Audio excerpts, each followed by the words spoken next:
14/12/2025 ഞായറാഴ്ച ദിവസത്തെ ഫലം. ജനിച്ച നക്ഷത്രം അഥവാ ചന്ദ്രനെയും ജനിച്ച മലയാള മാസം അഥവാ സൂര്യനെയും അടിസ്ഥാനമാക്കി. ജനിച്ച മലയാള മാസം അറിയില്ലെങ്കിൽ ജാനുവരി 10-നാണ് ജനിച്ചതെങ്കിലും ഏതെങ്കിലും മലയാള കലണ്ടർ എടുത്തിട്ട് ജാനുവരി 10-ൻ്റെ കറസ്പോണ്ടിങ് മലയാള മാസം ഏതാണെന്ന് നോക്കിയാൽ മതി. അശ്വതി നക്ഷത്രത്തിൽ ജനിക്കുകയും അവരുടെ ജന്മമാസം മേടമോ കുംഭമോ മീനമോ ആവുകയാണെങ്കിൽ ദാമ്പത്യപരമായിട്ട് നല്ലതാണ്. വിവാഹം അന്വേഷിക്കുന്നിടത്ത് കണ്ടെത്തും. വിവാഹവുമായിട്ട് ബന്ധപ്പെട്ട കാര്യങ്ങൾക്ക് നല്ലതാണ്. മറ്റുള്ള മാസങ്ങളിലാണ് ജനിച്ചതെങ്കിൽ ഈ പറഞ്ഞ ഗുണം കിട്ടും. പക്ഷേ അച്ഛനും മക്കളുമായിട്ട് ബന്ധപ്പെട്ട കാര്യം മോശം, മനസ്സമാധാനക്കുറവ്, ടെൻഷൻ, യാത്രകളെ കൊണ്ട് പ്രയാസങ്ങളെല്ലാം കാണുന്നുണ്ട്. ഭരണി കാർത്തിക നക്ഷത്രത്തിൽ ജനിക്കുകയും അവരുടെ ജന്മമാസം മേടമോ കുംഭമോ മീനമോ ആവുകയാണെങ്കിൽ എന്തെങ്കിലും തർക്കങ്ങളെല്ലാം ഉണ്ടെങ്കിൽ പുറത്ത് പറഞ്ഞു തീർക്കാൻ പറ്റിയ നല്ലൊരു ദിവസമാണ്. ആരോഗ്യപരമായിട്ട് നല്ലതാണ്. ടെസ്റ്റ് ഇൻട്രോബി പോലെയുള്ളതെല്ലാം നല്ലതാണ്. മത്സര പരീക്ഷകളിലെല്ലാം വിജയിക്കും. മറ്റുള്ള മാസങ്ങളിലാണ് ജനിച്ചതെങ്കിൽ ഈ പറഞ്ഞ ഗുണമെല്ലാം കിട്ടുമെങ്കിലും പെട്ടെന്നുള്ള അവിചാരിതമായ ചില തടസ്സങ്ങളും എവിടെയെങ്കിലും തട്ടിമുട്ടി വീഴാനുള്ള സാധ്യതയെല്ലാം കാണുന്നുണ്ട്. രോഹിണി മകയിരം നക്ഷത്രത്തിൽ ജനിച്ചവർക്ക് പൊതുവെ മോശം ദിവസമാണ്. ദാമ്പത്യ പ്രശ്നങ്ങൾ, വിവാഹ കാര്യങ്ങൾക്ക് തടസ്സങ്ങൾ, മക്കളുമായിട്ട് ബന്ധപ്പെട്ട കാര്യം മോശം, മനസ്സമാധാനക്കുറവ്, ടെൻഷനെല്ലാം ഫലം. പക്ഷേ മേടത്തിലോ കുംഭത്തിലോ മീനമാസത്തിലോ ആണ് ജനിച്ചതെങ്കിൽ അവർക്ക് സൂര്യനിൽ നിന്ന് ചിന്തിക്കുമ്പോൾ ഗ്രഹങ്ങളെല്ലാം അനുകൂലമായി നിൽക്കുന്നത് കൊണ്ട് ഈ പറഞ്ഞ ദോഷമൊന്നും അത്ര പ്രബലമല്ല. തിരുവാതിര നക്ഷത്രത്തിൽ ജനിച്ചവർക്കും പൊതുവെ മോശം ദിവസമാണ്. ദാമ്പത്യ പ്രശ്നങ്ങൾ, വിവാഹ കാര്യങ്ങൾക്ക് തടസ്സങ്ങൾ, വിവാഹവുമായിട്ട് ബന്ധപ്പെട്ട കാര്യങ്ങൾക്കൊന്നും നല്ലതല്ല. കുടുംബപരമായി, സാമ്പത്തികപരമായി, വിദ്യാഭ്യാസപരമായിട്ട് അത്ര നല്ലതല്ല. വസ്തുവാഹനങ്ങളിലൂടെയെല്ലാം ധനനഷ്ടം സംഭവിക്കാം. വീട് നിർമ്മാണത്തിന് തടസ്സങ്ങൾ, മാതാവുമായിട്ട് ബന്ധപ്പെട്ട കാര്യങ്ങൾക്കും അത്ര നല്ല ദിവസം അല്ല. എന്നാൽ മേടത്തിലോ കുംഭത്തിലോ മീനമാസത്തിലോ ആണ് ജനിച്ചതെങ്കിൽ അവർക്ക് സൂര്യനിൽ നിന്ന് ചിന്തിക്കുമ്പോൾ ഗ്രഹങ്ങൾ അനുകൂലമായി നിൽക്കുന്നത് കൊണ്ട് ഈ പറഞ്ഞ ദോഷമൊന്നും അത്ര പ്രബലമല്ല. പുണർത്തം നക്ഷത്രത്തിൽ ജനിക്കുകയും അവരുടെ ജന്മമാസം മേടമോ കുംഭമോ മീനമോ ആവുകയാണെങ്കിൽ എന്തെങ്കിലും തർക്കങ്ങളെല്ലാം ഉണ്ട്, കേസെല്ലാം ഉണ്ടെങ്കിൽ അതെല്ലാം പുറത്ത് പറഞ്ഞു തീർക്കാൻ പറ്റിയ നല്ലൊരു ദിവസമാണ്. ആരോഗ്യപരമായിട്ട് നല്ലതാണ്. ടെസ്റ്റ് ഇൻട്രോബി പോലെയുള്ള നല്ലതാണ്. മത്സര പരീക്ഷകളിലെല്ലാം വിജയിക്കും. മറ്റുള്ള മാസങ്ങളിലാണ് ജനിച്ചതെങ്കിൽ ഈ പറഞ്ഞ ഗുണമെല്ലാം കിട്ടുമെങ്കിലും കുടുംബപരമായി, സാമ്പത്തികപരമായി, വിദ്യാഭ്യാസപരമായിട്ട് അത്ര നല്ലതല്ല. വസ്തുവാഹനങ്ങളിലൂടെയെല്ലാം ധനനഷ്ടം സംഭവിക്കാം. വീട് നിർമ്മാണത്തിന് തടസ്സങ്ങൾ, മാതാവുമായിട്ട് ബന്ധപ്പെട്ട കാര്യങ്ങൾക്കൊന്നും അത്ര നല്ലതല്ല. പൂയം നക്ഷത്രത്തിൽ ജനിച്ചവർക്ക് വളരെ നല്ല ദിവസമാണ്. എന്തെങ്കിലും തർക്കങ്ങളെല്ലാം ഉണ്ടെങ്കിൽ, കേസ് വഴക്കെല്ലാം ഉണ്ടെങ്കിൽ പുറത്ത് പറഞ്ഞു തീർക്കാൻ പറ്റിയ നല്ലൊരു ദിവസമാണ്. ആരോഗ്യപരമായിട്ട് നല്ലതാണ്. ടെസ്റ്റ് ഇൻട്രോബി പോലെയുള്ള നല്ലതാണ്. മത്സര പരീക്ഷകളിൽ വിജയിക്കും. പുതിയ കർമ്മങ്ങളെല്ലാം തുടങ്ങാൻ പറ്റിയ നല്ലൊരു ദിവസമാണ്. അതിനുള്ള ഉത്സാഹവും തൻ്റെ ഇടയിലും കാണും. സഹോദരാദികൾക്കും നല്ല ദിവസമാണ്. ഈ പറഞ്ഞ ഗുണം കൂടുതൽ കിട്ടുക മേടത്തിലോ കുംഭത്തിലോ മീനമാസത്തിലോ ജനിച്ചവർക്കാണ്. അവർക്കാണ് സൂര്യനിൽ നിന്നുകൂടി ഗ്രഹങ്ങൾ അനുകൂലമായി നിൽക്കുന്നത്.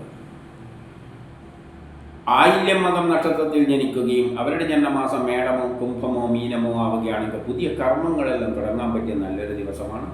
അതിനുള്ള ഉത്സാഹവും തൻ്റെ ഇടയിലും കാണും. സഹോദരാദികൾക്കെല്ലാം നല്ല ദിവസമാണ്.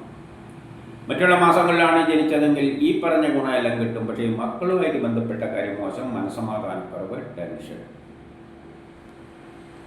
പൂരം ഉത്രം നക്ഷത്രത്തിൽ ജനിച്ചവർക്ക് പൊതുവെ മോശം ദിവസമാണ്. കുടുംബപരമായി, സാമ്പത്തികപരമായി, വിദ്യാഭ്യാസപരമായിട്ട് മോശമാണ്.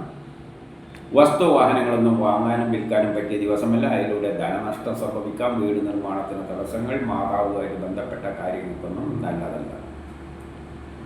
പക്ഷേ മേടത്തിലോ കുംഭത്തിലോ മീനമാസത്തിലോ ആണ് ജനിച്ചതെങ്കിൽ അവർക്ക് സൂര്യനിൽ നിന്ന് ചിന്തിക്കുമ്പോൾ ഗ്രഹങ്ങളെല്ലാം വളരെ അനുകൂലമായിട്ടാണ് നിൽക്കുന്നത്. അതുകൊണ്ട് അവരെ സംബന്ധിച്ചിടത്തോളം ഈ പറഞ്ഞ ദോഷങ്ങളൊന്നും അത്ര പ്രബലമല്ല. അത്തം ചിത്തിര നക്ഷത്രത്തിൽ ജനിച്ചവർക്ക് വളരെ നല്ല ദിവസമാണ്. വ്യക്തിപരമായി, ആരോഗ്യപരമായിട്ട് നല്ലതാണ്. പുതിയ കർമ്മങ്ങളെല്ലാം തുടങ്ങാൻ പറ്റിയ നല്ലൊരു ദിവസമാണ്. അതിനുള്ള ഉത്സാഹവും തൻ്റെ ഇടയിലും കാണും. സഹോദരാദികൾക്കെല്ലാം നല്ല ദിവസമാണ്. ഈ പറഞ്ഞ ഗുണം കൂടുതൽ കിട്ടുക മേടത്തിലോ കുംഭത്തിലോ മീനമാസത്തിലോ ജനിച്ചവർക്കാണ്. അവർക്കാണ് സൂര്യനിൽ നിന്നുകൂടി ഗ്രഹങ്ങൾ വളരെ അനുകൂലമായിട്ട് നിൽക്കുന്നത്.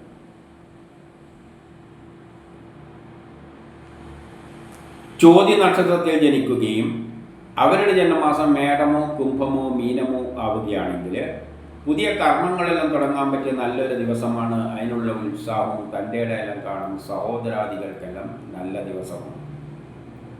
മറ്റുള്ള മാസങ്ങളിൽ ജനിച്ചവർക്കും ഈ പറഞ്ഞ ഗുണമെല്ലാം കിട്ടും. പക്ഷേ ട്രാൻസ്ഫർ ഉണ്ടാകാം, അലസത, ആരെങ്കിലും പറ്റിക്കാതെ ചതിയിൽപ്പെടാതെയെല്ലാം നോക്കണം. പണം നഷ്ടപ്പെട്ടുവോ കളവ് പോവുകയോ ഇതിനെല്ലാം സാധ്യതയുണ്ട്.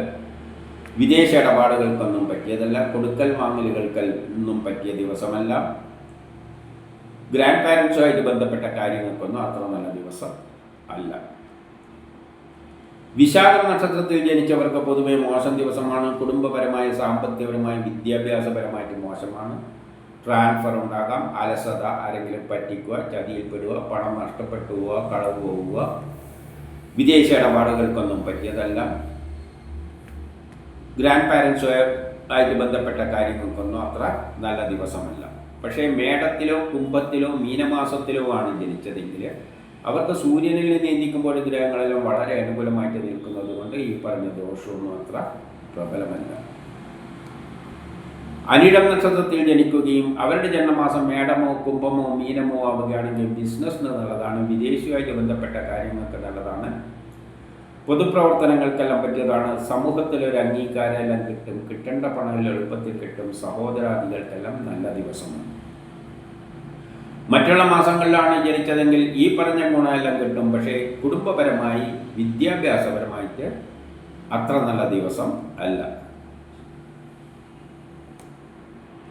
കേട്ടാമൂലം നക്ഷത്രത്തിൽ ജനിക്കുകയും അവരുടെ ജന്മമാസം മേടമോ കുംഭമോ മീനമോ ആവുകയാണെങ്കിൽ ബിസിനസ്സിന് നല്ലതാണ്. വിദേശവുമായിട്ട് ബന്ധപ്പെട്ട കാര്യങ്ങൾക്ക് നല്ലതാണ്.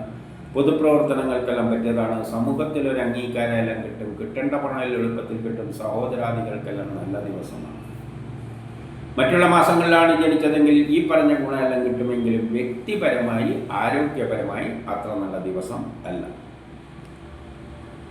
പൂരാടം ഉത്രാടം നക്ഷത്രത്തിൽ ജനിക്കുകയും അവരുടെ ജന്മമാസം മേടമോ കുംഭമോ മീനമോ ആവുകയാണെങ്കിൽ കർമ്മപരമായിട്ട് നല്ലതാണ്. തൊഴിൽപരമായിട്ട് നല്ലതാണ്. പുതിയ കർമ്മങ്ങളെല്ലാം തുടങ്ങാൻ പറ്റിയ നല്ലൊരു ദിവസമാണ്. അതിനുള്ള ഉത്സാഹവും തൻ്റെ ഇടയെല്ലാം കാണും. മറ്റുള്ള മാസങ്ങളിലാണ് ജനിച്ചതെങ്കിൽ ഈ പറഞ്ഞ ഗുണമെല്ലാം കിട്ടുമെങ്കിലും ഗ്രാൻഡ് പാരൻസുമായിട്ട് ബന്ധപ്പെട്ട കാര്യങ്ങൾക്ക് അത്ര നല്ലതല്ല. അലസത അനുഭവപ്പെടുക, ആരെങ്കിലും പറ്റിക്കുക, ചതിയിൽപ്പെടുക, പണം നഷ്ടപ്പെട്ടുക, കളവ് പോവുക, വിദേശ ഇടപാടുകൾക്കൊന്നും പറ്റിയ ദിവസം അല്ല. തിരുവോണം അവിട്ടം നക്ഷത്രത്തിൽ ജനിക്കുകയും അവരുടെ ജന്മമാസം മേടമോ കുംഭമോ മീനമോ ആവുകയാണെങ്കിൽ ബിസിനസ്സിന് നല്ലതാണ്. വിദേശവുമായിട്ട് ബന്ധപ്പെട്ട കാര്യങ്ങൾക്ക് നല്ലതാണ്. പൊതുപ്രവർത്തനങ്ങൾക്കെല്ലാം പറ്റിയതാണ്. സമൂഹത്തിലൊരു അംഗീകാരമെല്ലാം കിട്ടും. കിട്ടേണ്ട പണം എളുപ്പത്തിൽ കിട്ടും. സഹോദരാദികൾക്കെല്ലാം നല്ല ദിവസമാണ്. മറ്റുള്ള മാസങ്ങളിലാണ് ജനിച്ചതെങ്കിൽ ഈ പറഞ്ഞ ഗുണമെല്ലാം കിട്ടുമെങ്കിലും അച്ഛനും മക്കളുമായിട്ട് ബന്ധപ്പെട്ട കാര്യം മോശം. മനസ്സമാധാനക്കുറവ്, ടെൻഷൻ, യാത്രകളെ കൊണ്ട് പ്രയാസങ്ങളെല്ലാം കാണുന്നുണ്ട്. ചതയം പൂരോരുട്ടാതി നക്ഷത്രത്തിൽ ജനിക്കുകയും അവരുടെ ജന്മമാസം മേടമോ കുംഭമോ മീനമോ ആവുകയാണെങ്കിൽ ബിസിനസ്സിന് നല്ലതാണ്. വിദേശവുമായിട്ട് ബന്ധപ്പെട്ട കാര്യങ്ങൾക്ക് നല്ലതാണ്.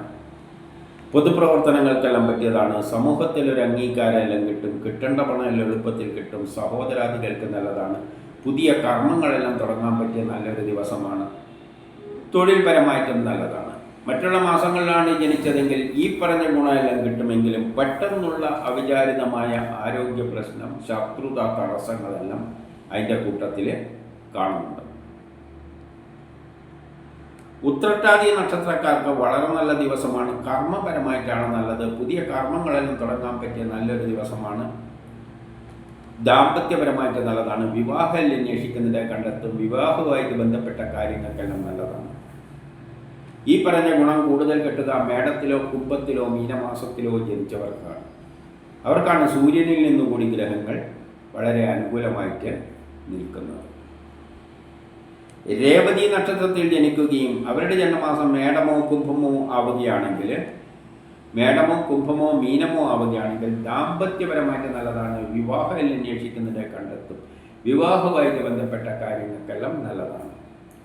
മറ്റുള്ള മാസങ്ങളിലാണ് ജനിച്ചതെങ്കിൽ ഈ പറഞ്ഞ ഗുണമെല്ലാം കിട്ടും. പക്ഷേ അച്ഛനും മക്കളുമായിട്ട് ബന്ധപ്പെട്ട കാര്യം മോശം. മനസ്സമാധാനക്കുറവ്, ടെൻഷൻ, യാത്രകളെ കൊണ്ട് പ്രയാസങ്ങളെല്ലാം കാണുന്നുണ്ട്.